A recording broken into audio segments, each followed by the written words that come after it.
రామ్ చరణ్ ఎండమూరి వివాదం మరోసారి తెరపైకి వచ్చింది. రచయిత ఎండమూరి మొన్న మధ్య ఓ వ్యక్తిత్వ వికాసానికి సంబంధించిన మీటింగ్లో మాట్లాడుతూ రామ్ చరణ్కి దేవిశ్రీ ప్రసాద్కి ఓ విచిత్రమైన పోలిక తెచ్చారు.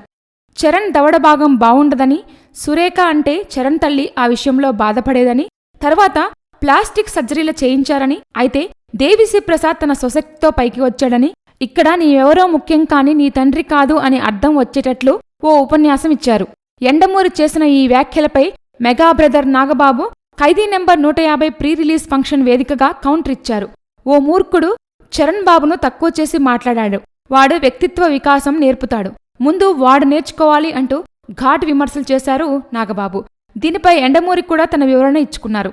అయితే ఇప్పుడు ఈ వివాదాన్ని మళ్లీ తెరపైకి తీసుకొచ్చారు రచయిత, నటుడు పోసాని కృష్ణమురళి.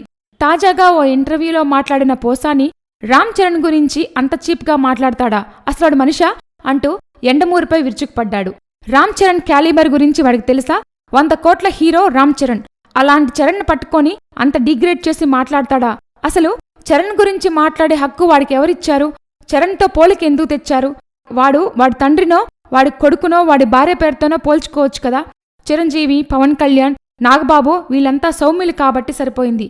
అదే నేనైతే ఏం జరిగేదో అదే జరిగేది. నా బిడ్డ గురించి అంత డిగ్రేడ్ చేసి మాట్లాడితే నేను ఊరుకునే రకం కాదు అంటూ తీవ్రస్థాయిలో విరుచుకుపడ్డారు పోసాని. మరి పోసాని చేసిన ఈ వ్యాఖ్యలపై ఎండమూరి ఎలా స్పందిస్తారో. Please subscribe. Hi, it's me Purna. Please subscribe.